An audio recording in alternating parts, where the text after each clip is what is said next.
Muy buenos días a todas y todos. Hoy día tenemos nuestra clase número 7 que va a tratar sobre el SPT. ¿Ya?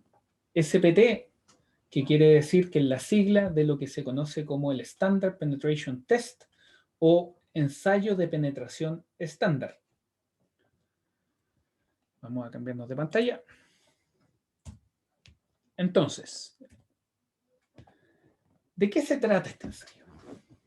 Este ensayo se trata, si usted lo quiere resumir en muy poquitas palabras, se trata de hacer una perforación por rotación, y en la medida que esta perforación por rotación se hace, se hacen en la medida que esto va bajando y va perforando, se hacen ensayos de golpeteo cada cierto espacio de profundidad.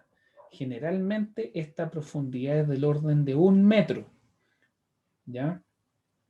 Entonces, ¿cómo funciona en general? ¿Qué es lo que vamos a estar viendo? Aquí tengo un videito y donde vamos a ver, ¿ya? Es un video muy instructivo. ¿Por qué? Porque vamos a ver cómo esto funciona, pero también vamos a ver cuáles son los espacios de mejora que hay. Ustedes, ¿qué es lo que ven acá? Ustedes lo que ven acá, no sé si se verá en la pantalla. ¿Se ve el dedito en la pantalla? ¿Se ve el mouse en Sí, la sí pantalla? se ve. Sí, ya, súper. Ya, ustedes lo que ven acá es un armatoste de fierro, ¿ya? Y lo que pueden ver de este armatoste de fierro es que acá hay una guía, y esa guía tiene una masa que está ahí, la cual está colgada, ¿cierto?, de una cuerda que está atada a una polea que está en la zona superior de esta estructura de acero que ustedes pueden ver ahí. Esa masa no es liviana, es del orden de, si mal no recuerdo, lo vamos a ver ahí en detalle, es del orden de 65 kilos, ¿ya? Es de ese orden de magnitud. Entonces, no es liviano. Y esto usted lo tiene que elevar a una cierta altura, y usted para eso necesita personas que estén levantando de manera continua esta masa. La palabra estándar significa, ¿cierto?, que tienen que haber ciertos procedimientos estandarizados. Eso quiere decir que, independiente de la persona que los haga, se tienen que cumplir. En general, ¿cuáles serían esas situaciones ideales, condiciones ideales que nosotros quisiéramos que esto tenga? Una buena verticalidad. No queremos que esto esté relativamente ladeado, ¿ya? Si ustedes consideran, ahí hay una masa que tiene un orificio central por el cual, ¿cierto?, se introduce la guía, cosa que este peso pueda desplazarse para que sea levantado y después soltado, ¿sí? Ese peso tiene un peso estandarizado, absolutamente estandarizado, ¿ya? Y ese sí se debe cumplir. ¿Qué otra cosa es ideal que suceda? Que el número de golpeteos sea espaciado, ¿cierto?, en términos temporales, que ocurra cada cierto tiempo y que ese cierto tiempo sea siempre el mismo. Por lo tanto, eso quiere decir que la energía que usted le tiene que poner al sistema debe ser siempre la misma. Eso es difícil de lograr, incluso con las personas más fortachonas es difícil de lograr, ¿ya? ¿Qué otra cosa usted tiene que estandarizar? Tiene que estandarizar, por ejemplo, tenemos la verticalidad, tenemos el peso, tenemos el número de golpeteos, y ¿qué otra cosa podemos encontrar acá? La altura, ¿sí? La altura. Ahí ustedes van a ver de que esto se tiene que levantar a una cierta altura. Si usted tiene una persona levantando esto y la persona se cansa, no solamente la persona le va a costar mucho hacer siempre el número de golpeteos cada un cierto tiempo regular, así como también le va a costar levantar la masa siempre a la misma altura para dejarla caer, ¿ya?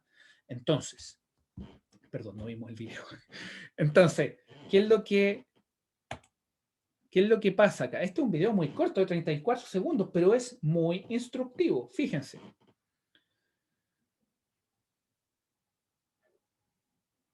Va a empezar, prontamente va a empezar.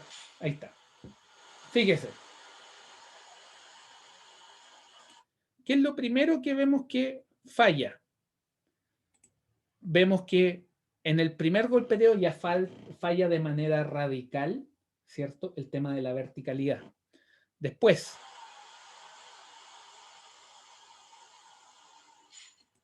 ahí hay otro. Fíjese que la idea es que la masita llegue hasta una cierta altura estandarizada. Esa cierta altura estandarizada está dada por este tope. Y como ustedes pueden ver, cuando esta persona levantó el mazo, el tope no llega, la masa no llegó al tope, ¿no? Entonces ahí hay otro error. ¿Sí?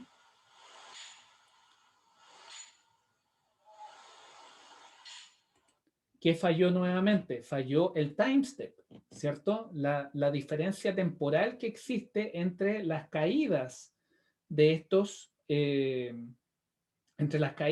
los tiempos de caída, ¿sí? De la masita. Entonces, como pueden ver, todos los aspectos estandarizados que requiere tener este test, en este caso, son muy difíciles de lograr porque no es un equipo automático, ¿ya?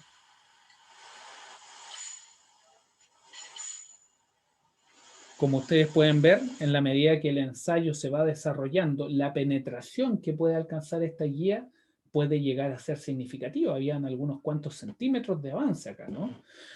Obviamente, si el número de golpes en avanzar una cantidad significativa es bajo, eso ya nos entrega una idea de la calidad del terreno que tenemos bajo la superficie, ¿sí?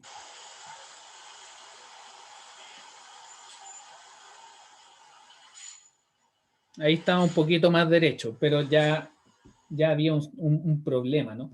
Porque además la barra con la masa, ¿cierto? Obviamente hay un tema de fricción, ¿sí? Entonces, si además la guía está tilteada, lo que ocurre es que la fricción, ¿cierto?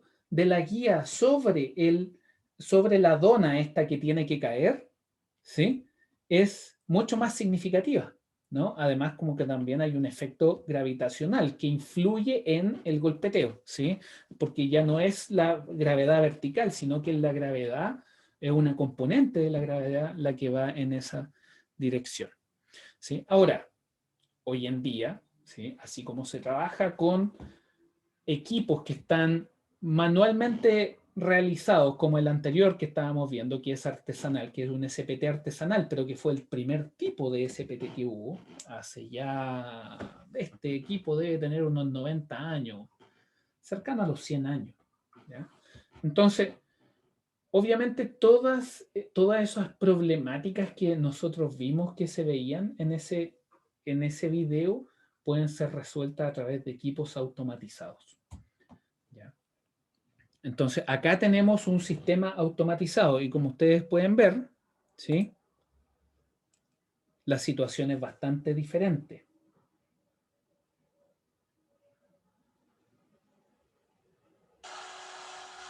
Fíjense, verticalidad, automatización, no independiente del operador.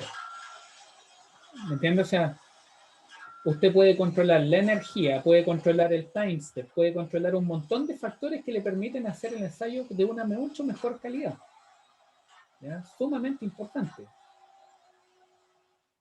¿sí? Ahora, ¿cuáles son los tipos de martillo que hay, que ustedes están viendo ahí? ¿Ya? Tenemos los tipo dona, ¿sí? Tenemos los tipo dona, tenemos los tipo anvil y tenemos los que están adentro con cilindrada, ¿ya? Fíjese que conceptualmente son el mismo tipo de martillo, ¿sí? Lo que cambia es la forma y lo que cambia son las condiciones de roce que enfrenta ese martillo. Fíjese que cuando usted está acá, ¿cierto? La fricción que sufre la dona en este espacio es significativa cuando usted tiene que recorrer esa cantidad. Sin embargo, esa situación cambia cuando usted tiene el martillo tipo anvil, ¿cierto? Que usted lo que tiene acá es que está esa zona. Y como ustedes pueden ver, esa zona debiera presentar significativamente menos fricción, al igual que la que está acá, ¿no? ¿Por qué? Porque aquí hay un espacio que le permite al martillo caer sin fricción. Y fíjese acá, esto tiene un hammer, pero acá, fíjese que usted tiene un sistema automático, ¿ya? Un sistema automático que le permite compensar los aspectos friccionales, así como también manejar todo lo que es el time step, ¿cierto? Los pasos de tiempo, la frecuencia con la cual usted golpetea el suelo a través de este equipo. Entonces, esos son en general los tres tipos de martillo. A este se le llama tipo dona, ¿ya? Y este es el martillo automático.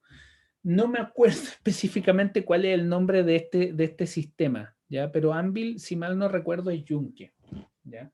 Entonces, en general esos son los tres que se utilizan. Obviamente las tecnologías que se han implementado durante estos últimos años, ¿sí? El tema de las tecnologías de manera transversal está transformando todas las industrias y por lo tanto hoy día sí, claramente se conservan los principios de este ensayo, pero con tecnologías que permiten tener un mucho mejor control sobre lo que es la caracterización de las variables y el control de aquellas variables que son importantes para poder desarrollar de correcta manera lo que es la caracterización de un terreno, ¿ya? Entonces, acá ustedes lo que tienen es una parte súper importante que es la cuchara muestreadora, ¿ya? ¿Y de qué se trata esto? Considere lo que habíamos conversado antes. Cuando tenemos un proceso de caracterización geotécnica, no solamente queremos conocer el suelo, sino que también queremos entender cuáles son sus propiedades mecánicas, sus propiedades geotécnicas y ojalá poder llevarnos muestra del terreno al laboratorio, ¿cierto? En ese contexto, esta cuchara lo que permite es hacer un muestreo. ¿Ya? El lapicito acá. Esto permite hacer un muestreo. Si usted se fija acá, aquí hay un recuadro donde salen letras identificando dimensiones.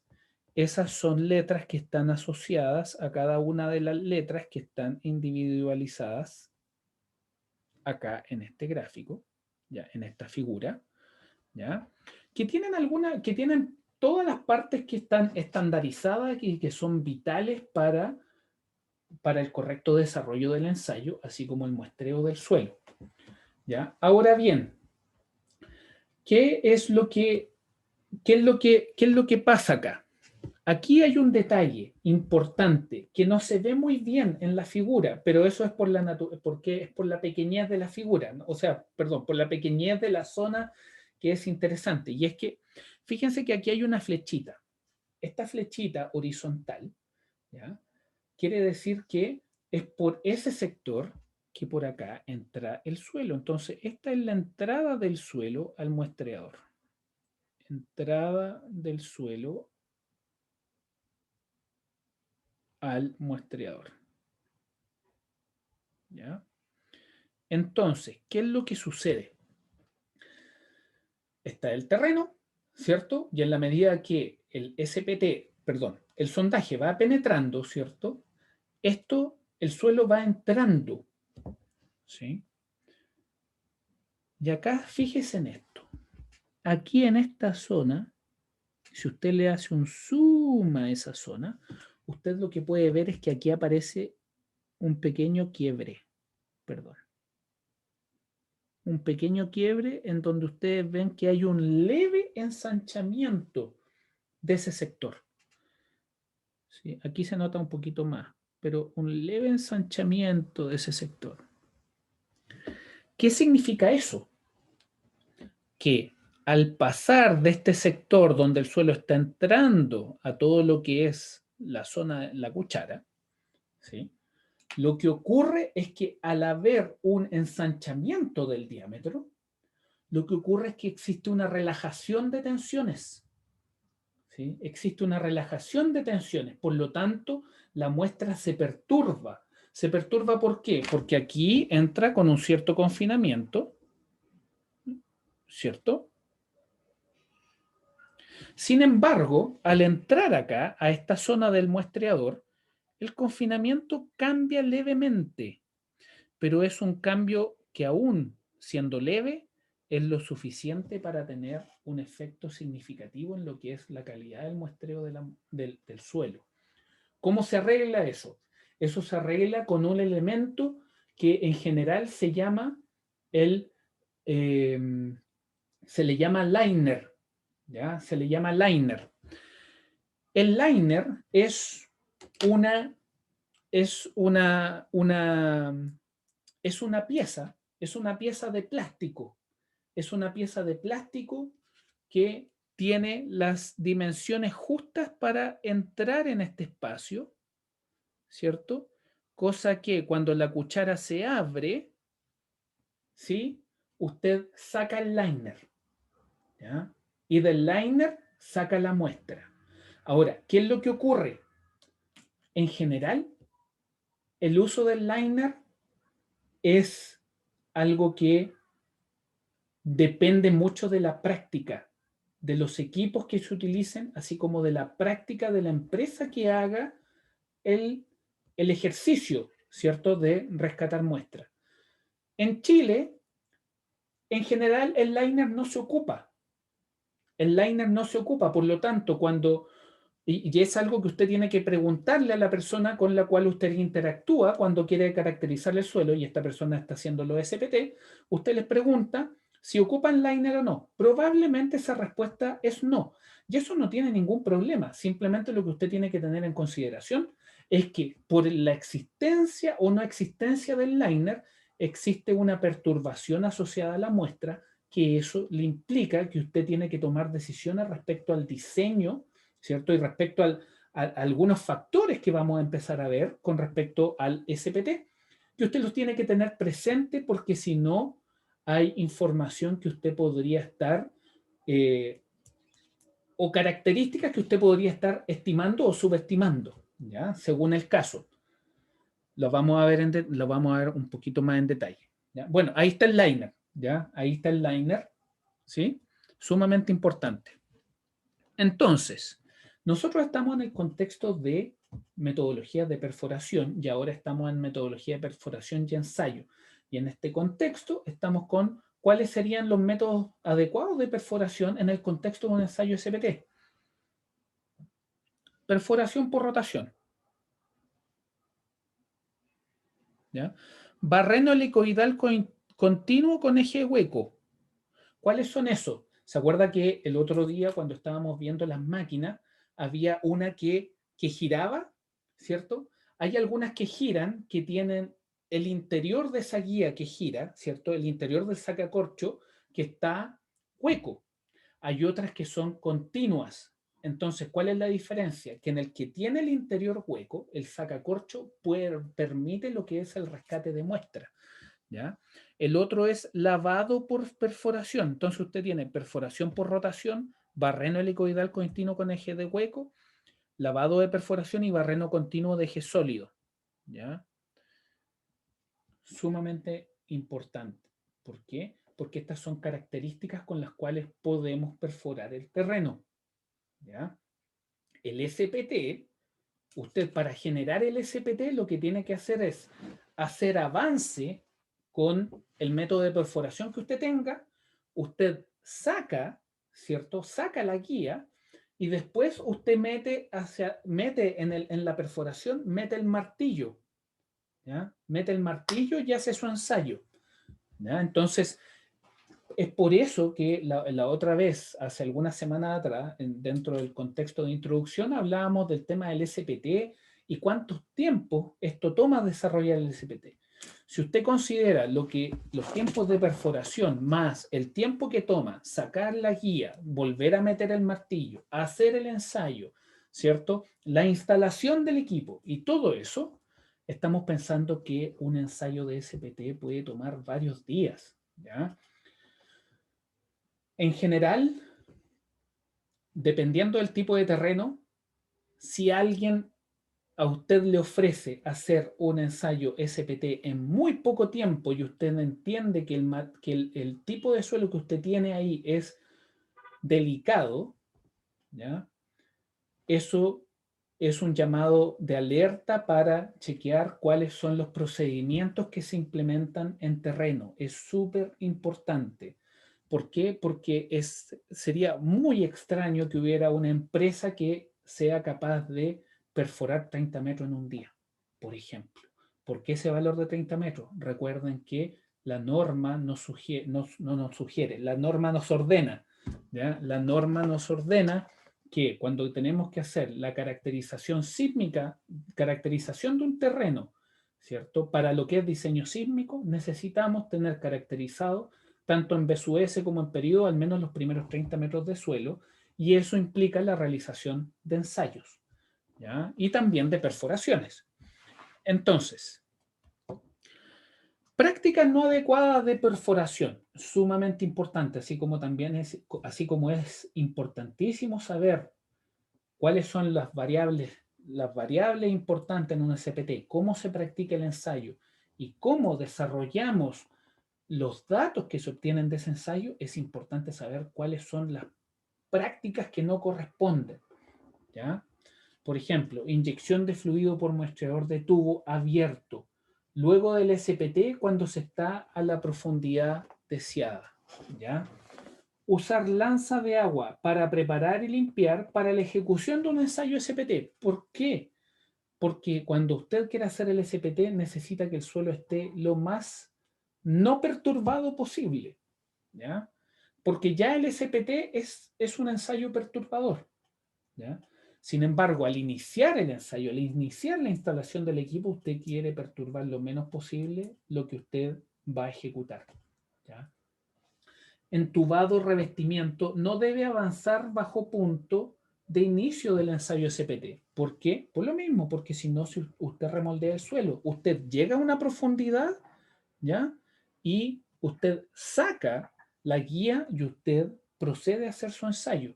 Pero si usted perfora, ¿cierto? Y deja hendidura o deja ranuras entre el suelo y la pared y usted se pone a hacer ensayos de SPT después, ¿cierto? Está haciendo ensayo de suelo sobre un elemento de suelo que está altamente perturbado ya, ¿ya? Uso de brocas de descarga de fondo o frontal, importantísimo también. Uso de la cuchara normal como herramienta de avance. La cuchara normal no es herramienta de avance, ¿ya? Uno avanza con el método de perforación que usted ha definido, ¿ya? O el que contrató. Consideraciones prácticas adicionales. En todo momento, el nivel de fluido de perforación en el sondaje debe estar a nivel o sobre nivel freático. Eso es sumamente importante. A nivel o sobre el nivel freático. Durante perforación, remoción de barra y muestreo. ¿Por qué? Porque usted no quiere tener descompensaciones locales en su nivel freático, ¿ya? Sumamente importante. La estabilidad de las perforaciones en suelos no cohesivos como arenas limpias se usa lodo bentonítico o solución con aditivo biodegradable. Hay situaciones en las cuales los muestreadores o los martillos o lo que sea, por el no uso del lodo bentonítico, ¿ya?, en arenas, se quedan atrapados en profundidad. ¿Y por qué pasa eso? Porque cuando usted perfora, ¿sí?, recuerde, el suelo se relaja. ¿Eso qué quiere decir? Que si su suelo no es lo suficientemente autosustentable para evitar caída de material en la perforación que usted está desarrollando, eventualmente, si usted está a una profundidad significativa y usted tiene que el material se relaja y esto, ¿cierto?, aprieta, lo que usted obtiene es que en el fondo se le bloquea la perforación y por lo tanto la operación se ve interrumpida, ¿sí? O de frentón usted puede incluso perder el equipo. Sumamente importante, ¿ya? El ensayo SPT. El ensayo SPT está normado, ¿ya? Y existe una norma internacional. Y esa norma internacional es la ASTM D 1586-99. ¿Ya? ¿Qué es lo que indica esta norma? esta norma indica que usted, su ensayo SPT, usted debe contabilizar el número de golpes que se registran cuando usted avanza 45 centímetros. ¿Ya? Eso es un muy importante número. ¿Por qué? Porque son 45 centímetros, pero para realizarlo vamos a hacer esos 45 centímetros en tiradas de 15. ¿Ya? Eso es súper importante. No es que usted haga el SPT, avance 45 centímetros y simplemente cuente el número de golpes. ¿Ya? No.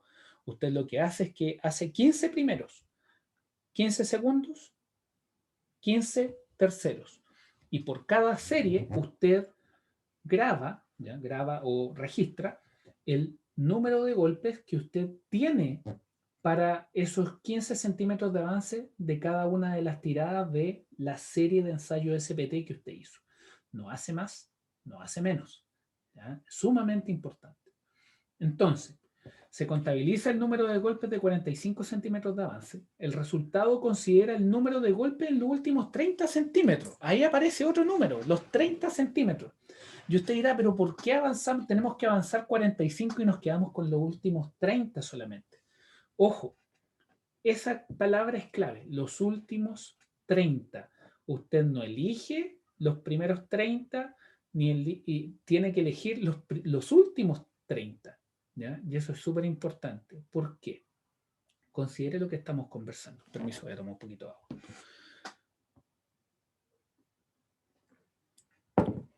Considere lo que estamos conversando. Usted está desarrollando una perforación. Usted quiere hacer y usted llega a una cierta profundidad. Cuando usted llega a esa cierta profundidad, usted quiere practicar el ensayo SPT. ¿Sí? Entonces, ¿qué es lo que ocurre? Que cuando llega a la profundidad deseada, viene todo un proceso de sacar toda la guía que generó la perforación, ¿cierto? Y meter el martillo, meter todos los implementos que se requieren para la ejecución del SPT y empezar a machacar, ¿cierto? Empezar a golpetear el suelo. Sin embargo, ahí hay un aspecto que se nos está yendo. Y ese aspecto, ¿sí? Es, si alguien me pudiera decir alguna hipótesis que tiene, se lo agradecería.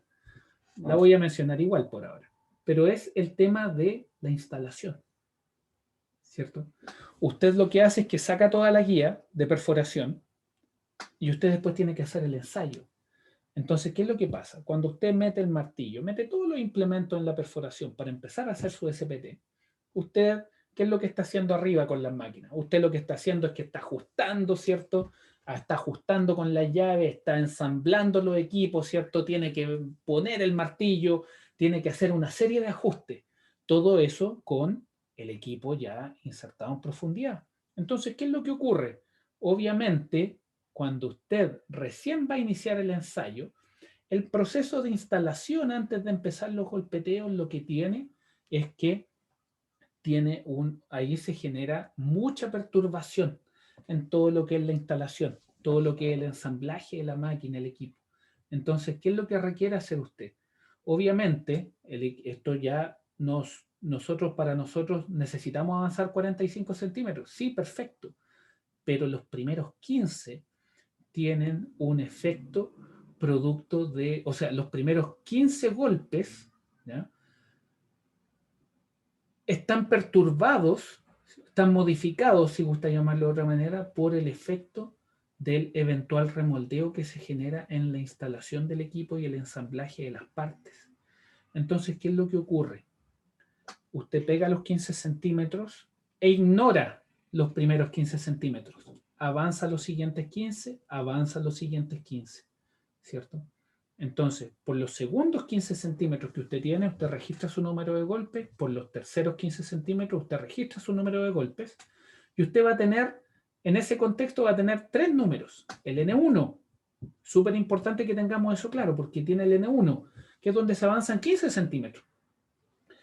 El N2, donde se avanzan de 15 a 30. El N3, donde se avanza a 30 de 45. Pero usted lo que va a hacer es que va a ignorar el N1. ¿ya? Y el valor del NSPT va a ser aquel que resulta de la suma del N2 y el N3. ¿Ya? Con esto, usted empieza a obtener su primera batería de resultados. Usted va a tener un valor de NSPT que se va a interpretar como el número de golpes en que el martillo que usted utiliza penetra 30 centímetros, entendidos como los últimos 30 centímetros del total de 45, y va a tener otro set, ¿ya? Otro set de resultados al que usted va a llamar rechazo, ¿ya? Cuando usted tiene más de 50 golpes para 15 centímetros o más de 100 golpes, en general basta con que sean más de 50, pero dependiendo del ambiente en donde usted se encuentre, se interpreta rechazo como 100, ¿ya? Entonces, más de 50 golpes para 15 centímetros, más de 100 golpes también, en algunas áreas según el sector donde usted se esté desarrollando, hablan de hasta 100 y usted ve NSPT de 60, 70, ¿ya? O 10 golpes sin ningún avance. A eso usted le llama rechazo. ¿Cuándo vamos a tener esto? Cuando tenemos una buena grava, cuando tenemos una roca, ¿ya? ¿Y qué es lo que pasa? Ahí hay que tomar decisiones respecto a cómo se sigue perforando en caso que se requiera seguir con la perforación, ¿no? Entonces, sumamente importante eso. ¿Qué es lo que hace usted ahí? Simplemente marca, ¿cierto? Pone una R o define el número de golpe, ¿sí? Pero después, para términos de análisis, sugerencia, siempre si presenta rechazo, llévelo a 50, ¿ya? Lo importante, ¿ya? Más allá de esto, ¿ya? De si la guía puede pasar o no, es que si hay rechazo, usted pone un N de 50, ¿ya? Eso en términos prácticos de diseño. Esa es una sugerencia que en general se da y la utilizamos bastante, ¿ya? ¿Por qué? Porque es redundante ya tener 60, 70 golpes. Simplemente por eso es que muchas veces hemos estado en situaciones en que la llevamos directamente a 50, ¿ya? Pero de nuevo, todo depende del contexto, ¿ya? Entonces, ¿por qué se ignora N1? Aquí está la explicación. Ya, a veces me adelanto, ¿ya? Que me entusiasmo mucho con la materia. Entonces, el valor N1 se ignora principalmente por aspectos operativos que podrían perturbar el suelo al inicio del ensayo. Por ejemplo, la remoción e instalación del equipo para ejecutar los golpes, posibles contaminaciones por presencia de agua, etc. ¿Ya? Alcance.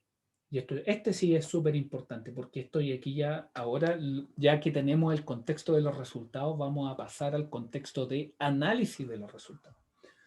El parámetro N1, referido al número de golpes en avanzar los primeros 15 centímetros, se ignora. Eso ya quedó muy claro. Dado que el parámetro N1 se ignora, en el fondo el parámetro N1 nos queda libre, ¿no? Nos queda libre. ¿Por qué? Porque ya se ignoró lo que físicamente, el número de golpes, se ignoró, pero como parámetro quedó libre, ¿ya? Dado que el parámetro N1 se ignora en lo que respecta al resultado de terreno, se aprovecha como nomenclatura para el análisis de resultados. En este contexto, nosotros vamos a ver que aparecen dos variables con N1. Una que se va a llamar el N1, ¿sí? Pero para diferenciarlo lo vamos a tener con un N1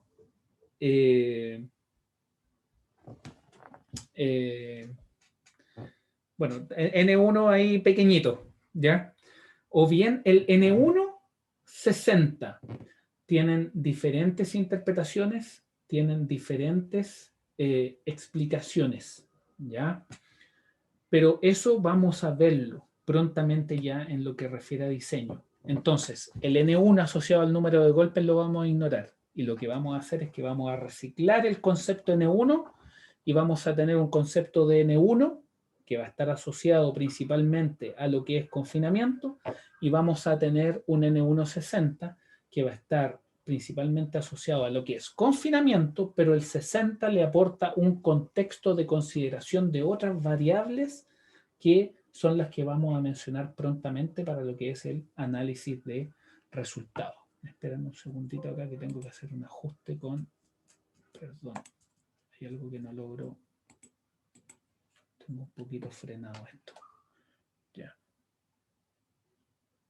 Acá está, permiso. Ya. Aquí es que algo pasó en mi pantalla. Pido disculpas.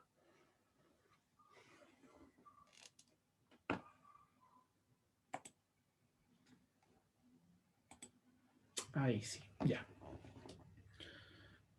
Ya, entonces ese es el alcance. El ensayo SPT, y esto es continuando con la idea, ya entrando en todo lo que es diseño, el ensayo SPT es muy útil, ¿ya? Muy útil.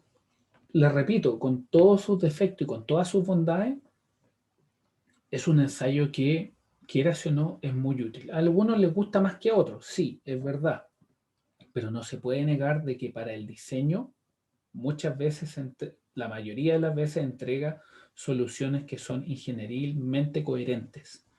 ¿Ya? Una de esas aplicaciones, y que es de uso masivo alrededor del mundo, es la interpretación de lo que es la evaluación del potencial de licuefacción a partir del ensayo SPT y en particular utilizando la variable N160. ¿Ya? Nosotros vamos a ver en detalle esto. ¿Ya? Entonces ahí dice, como veremos en esta sección, el parámetro N1 y el N160 no se relacionan, ¿ya? En absoluto con el número de golpes realizados por el ensayo SPT. Lo que va a buscar el N1 y el N160 es caracterizar condiciones físicas de lo que es la realización del ensayo, así como el hecho de que cuando usted calcula el N1, lo está haciendo en un sistema en el cual la tensión va cambiando con la profundidad. El N160, ¿cómo lo vamos a interpretar? Partamos con el N160. El N160 lo vamos a llamar el número de golpes normalizado. ¿Ya? Ese va a ser su nombre. Número de golpes normalizado. Y fíjese bien, ahí usted tiene en la definición, en esa ecuación que sale ahí, sale N160 igual a Nm por C sub n por Ce por Cb por Cr por Cs. Sin embargo, hay dos variables que aparecen entre paréntesis, que es el Nm por Cn. El Nm va a ser el número de golpes medido. Eso quiere decir, usted avanza los primeros 15 centímetros, N1 se ignora. Avanza los segundos 15 centímetros, ese es N2. Avanza los terceros 15 centímetros, ese es N3. ¿Y qué es lo que pasa? Que si usted, suponga, hagamos este ejercicio. Supongamos que tenemos un N SPT, N2 más N3 igual a 15 más 15. Y ese N usted lo tiene a, llámele 2 metros de profundidad. Usted tiene 30, un N SPT de 30 a 2 metros de profundidad. Y usted tiene un N igual a 30, pero a 30 metros de profundidad. La pregunta es, ¿el suelo es de la misma calidad o el suelo es de calidad diferente en el contexto que tenemos el mismo N, pero en condiciones de profundidad diferentes? Si alguien me pudiera contestar rápidamente en un par de segundos, ideal, para que podamos seguir avanzando. ¿Qué es lo que creen ustedes que pasa? Puede ser en el chat también. Ahí, aquellos que tengan alguna intuición ingenieril con respecto a esta pregunta, que por favor compartan su idea a través del chat. Pero, para darle la respuesta un poquito antes, el suelo que está en profundidad es de menor calidad que está en superficie, ¿no? O sea, si yo tengo un suelo que tiene un NSPT de 30 a 2 metros de profundidad, ¿cierto? que está con poquito confinamiento es mucho mejor que el que está a 30 metros de profundidad con un montón de confinamiento, ¿no? O sea, si yo tuviera dos suelos de exactamente las mismas características, producto del confinamiento, aquel que está más profundo debería presentar un valor de n mayor. Ese efecto, ese punto importante respecto a lo que es la componente tensional del suelo cuando usted lo ensaya, eso es lo importante, ¿ya?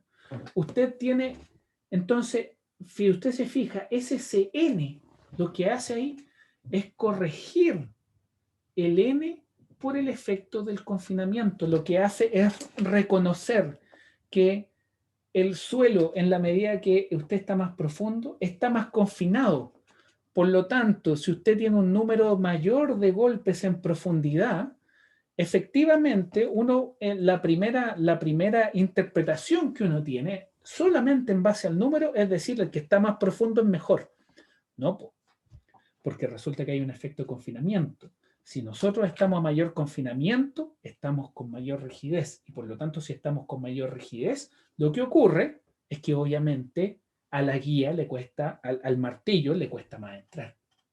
Entonces, ¿qué es lo que se hace? Se corrige por el factor Cn, que es el factor de confinamiento, y se le llama corrección por sobrecarga también, ¿ya? Sumamente importante.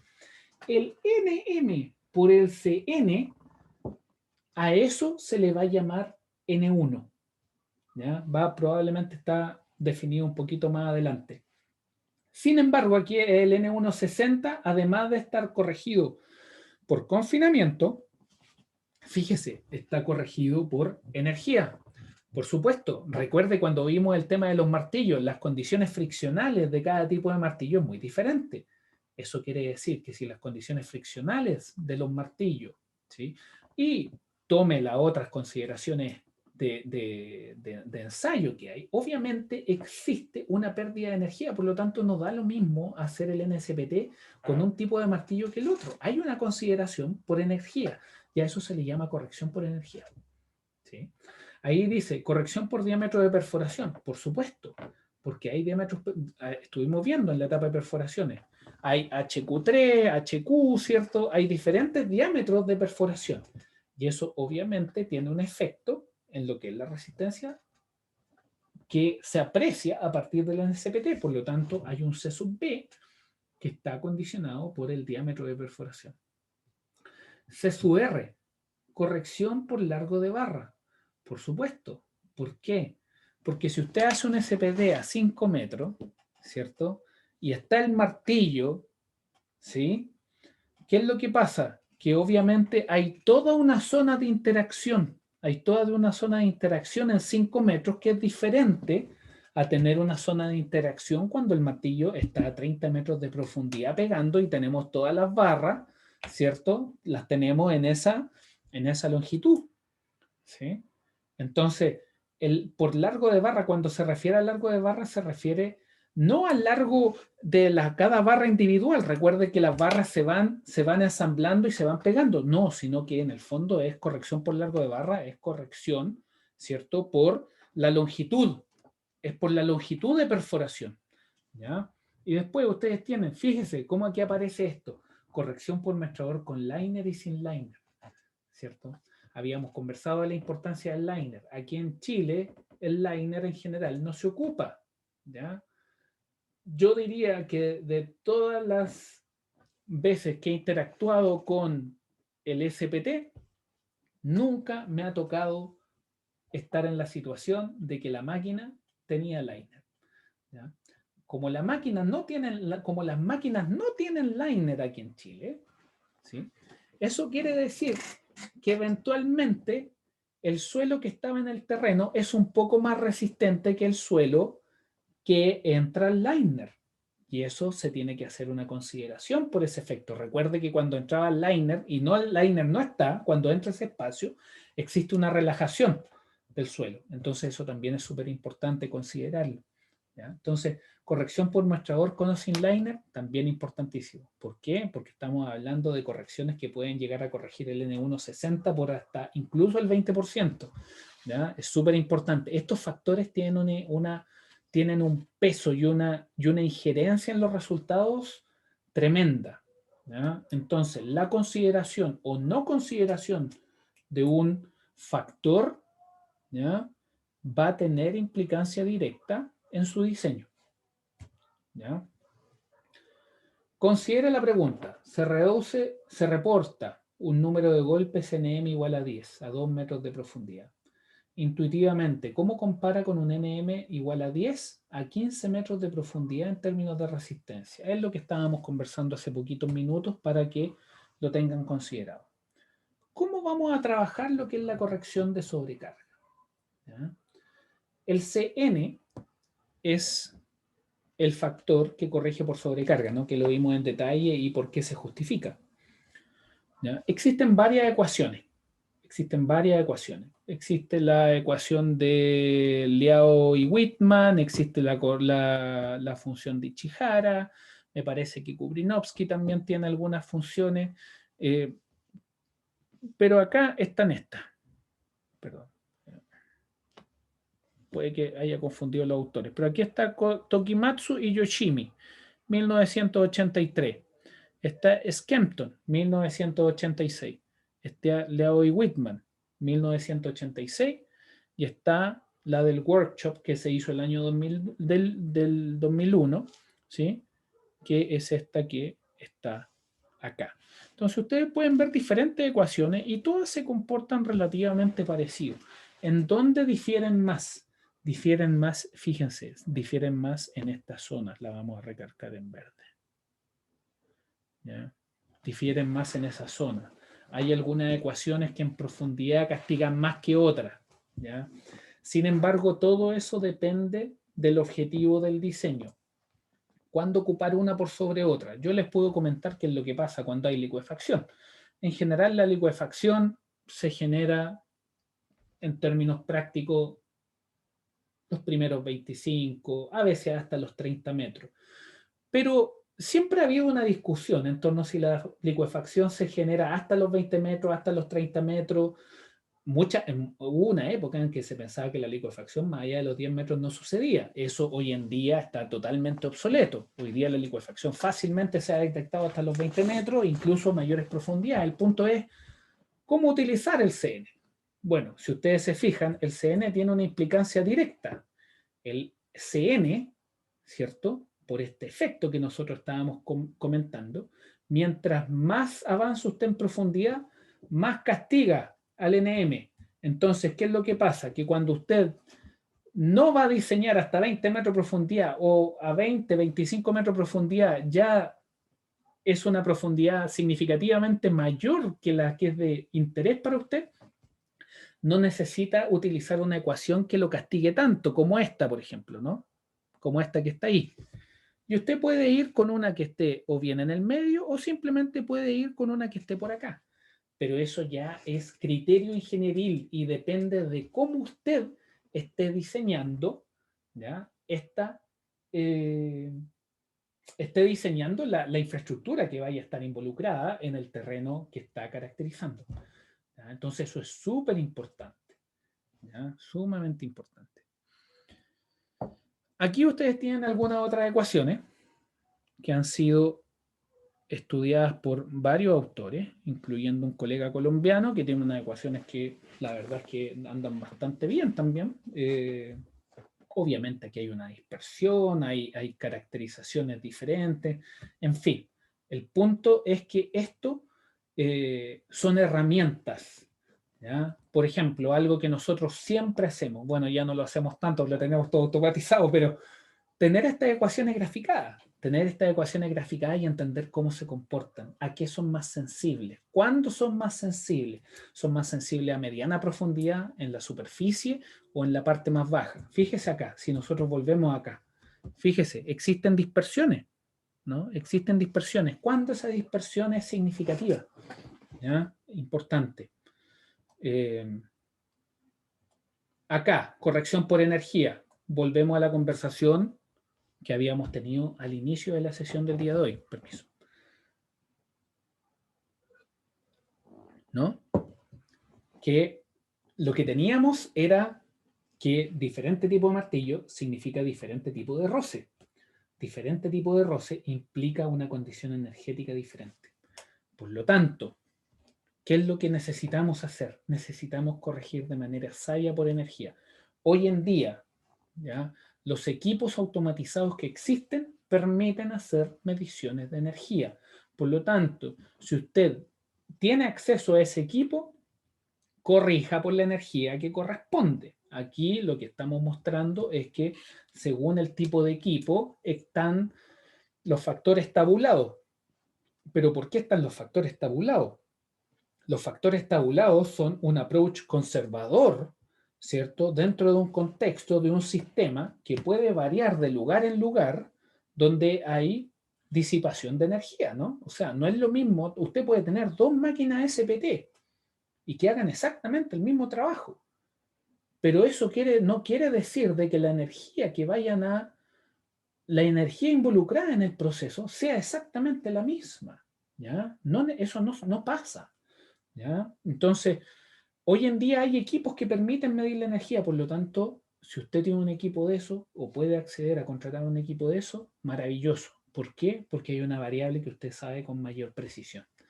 ¿Ya? Entonces, la energía potencial nominal es 475 joules. Fíjese lo que habíamos conversado antes. El pesito, 63,5 kilos, ¿no? Al caer 43 centímetros. Energía real aplicada varía entre 30 a 100% del equipo, según el equipo, ¿cierto? Y la técnica del ensayo que usted utilice, un montón. Se normaliza el N para una eficiencia dada con la siguiente expresión. ¿Ya? Y esa es la expresión para caracterizar el NE. ¿Ya? Ahí usted tiene una variable, fíjese. Tiene esa variable y tiene esa variable. El EIR es el ER sobre 475, la energía normalizada, ¿sí? La energía potencial nominal, que es lo que debiera tener usted. ¿Ya? Entonces, el ER es la energía real transmitida. Por eso es importante, ojalá que usted la pueda cuantificar. E y R, razón de energía del equipo SPT utilizado, y el E y R está entre 0 y 1. ¿Ya? Entonces, ¿cómo vamos a caracterizarlo si queremos llevarlo al espacio del N60? ¿Ya? El N60. En general se trabaja con el N60, pero usted, dependiendo del libro que vea o la ecuación formulada, usted también va a ver que esto se extiende hacia todo lo que es el concepto de 70, 80, 75, ¿ya? Que son valores que dependen de la práctica del lugar donde se hace esa referencia, ¿ya? Pero se trabaja muchas veces, a veces con el N70, por ejemplo. Probablemente, además del 60, el N70 es otro número que también se trabaja mucho. ¿Ya? ¿Y usted cómo define el C60? Como el EIR sobre 60%. ¿Ya? ¿Cómo usted lo maneja?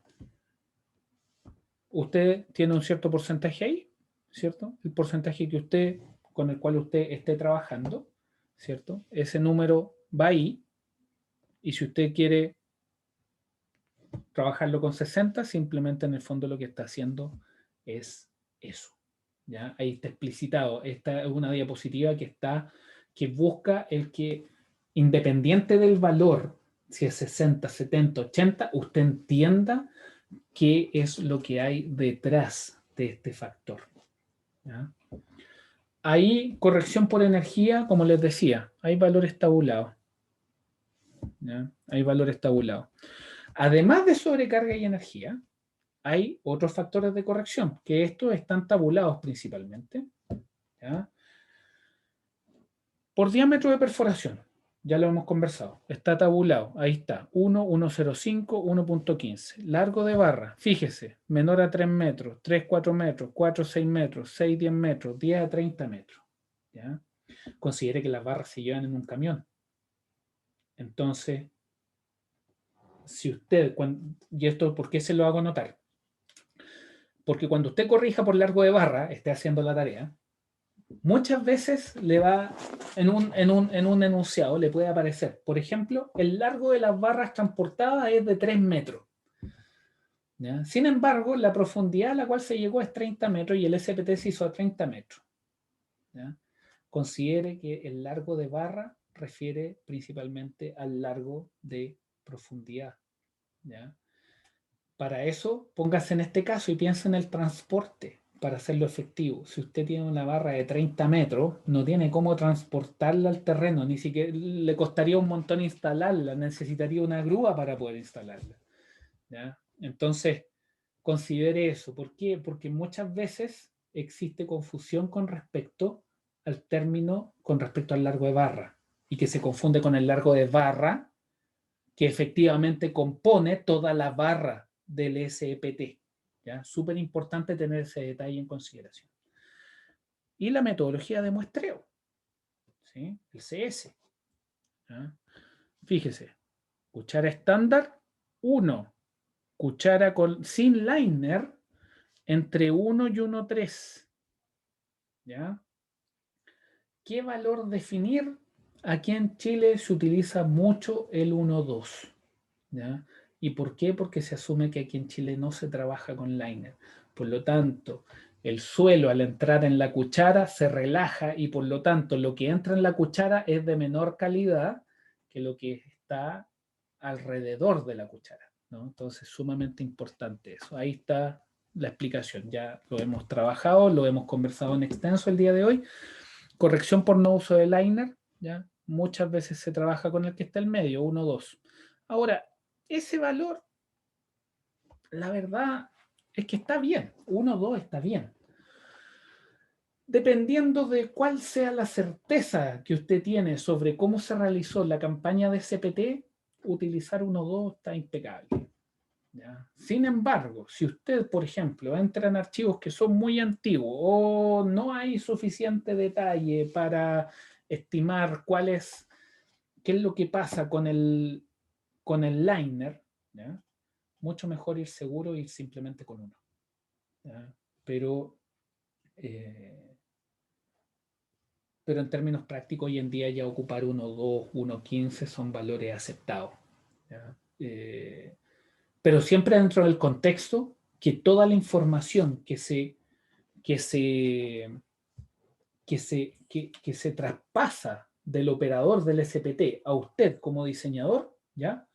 Es la correcta. ¿Ya? Muy explícito, todo entregado de manera muy clara. ¿Ya? Usted tiene que hacer esas preguntas. ¿Usó liner? ¿Cuál fue el largo de cuál fue la profundidad hasta la cual usted llegó? ¿Cómo perforó? ¿Usó lodo? Y todo eso se loguea. ¿Ya? En terreno hay una persona que está registrando todo o debiera estar registrando todo.